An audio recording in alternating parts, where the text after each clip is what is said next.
கழகத்தின் முதன்மை செயலாளர் மாண்புமிகு KN நேரு அவர்கள் உரையாற்றுவார்.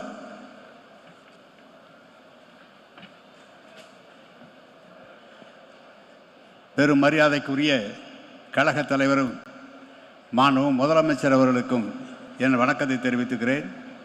நம்முடைய கழக பொதுச் செயலாளர் அண்ணன் துரைமுருகன், பொருளாளர் அண்ணன் பால் அவர்கள், இளைஞரணி செயலாளர் அன்பிற்கினிய தம்பி உதயநிதி அவர்கள், மாண்புமிகு துணை பொதுச் செயலாளர்கள், இந்த கூட்டத்தை வெகு சிறப்பாக ஏற்பாடு செய்திருக்கிற நம்முடைய மாவட்ட செயலாளர் மா சுப்பிரமணியம் அவர்கள், விருது பெற்றிருக்கிற அன்பிற்கினிய விவசாயியாகவும் கழகமாக இருந்த பாப்பம்மாள் அவர்கள், அண்ணன் ராமநாதன் அவர்கள், மரியாதைக்குரிய அண்ணன் ஜெகத்ரட்சகன் அவர்கள், அன்பிற்கினிய ராஜன் அவர்கள், அன்பிற்கினிய தமிழ்தாசன் அவர்கள், அன்பிற்கினிய பள்ளிமாணிக்கம் அவர்கள், அத்தனை பேருக்கும் தலைவர் அவர்கள் கொடுத்திருக்கிற வாழ்த்துக்களோடு எங்களுடைய வாழ்த்துக்கள் இணைத்து உங்களை மனமாற வாழ்த்துகிறோம்.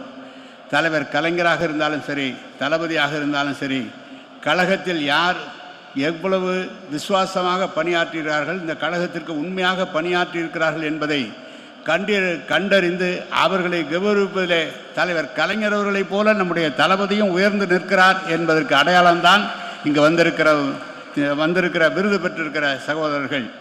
ஒன்று, அவர் 2014 தொடங்கி இன்று வரை நடைபெற்ற அத்தனை தேர்தல்களிலும் கழகத்தை வெற்றி வாகை சூட நம்முடைய முதலமைச்சருடைய தலைமையில் வெற்றி வாகை சூடி இருக்கிறது.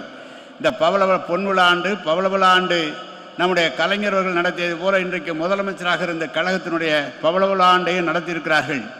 அவர் சொன்னது, கழகத்திலே பாராளுமன்றத்திலே 40க்கு 40 வெற்றி பெறுவோம் என்று சொன்னார்.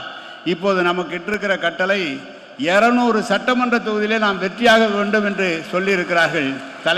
தளபதி அவர்களே, நீங்கள் இட்ட கட்டளையை தலைமையில் கொண்டு கழகத் தோழர்களும் இங்கு விருது பெற்றிருக்கிறவர்களும் எதிரே அமர்ந்திருக்கின்ற மாவட்ட கழக செயலாளர்கள், சட்டமன்ற பாராளுமன்ற உறுப்பினர்கள் உண்மையாக உழைப்போம், உங்களுக்கு அந்த வெற்றியை தேடி தருவோம், உங்களை மேலும் பெருமைப்படுத்தி மீண்டும் இந்த தமிழகத்தை ஆளுகிற பொறுப்பை தமிழக மக்கள் வளர்வார்கள். நீங்கள் வாழ்க வாழ்க என்று அமைகிறேன். வணக்கம், நன்றி. உடனுக்குடன் செய்திகளை தெரிந்து கொள்ள சன் நியூஸ் பெல் ஐகானை கிளிக் பண்ணுங்க.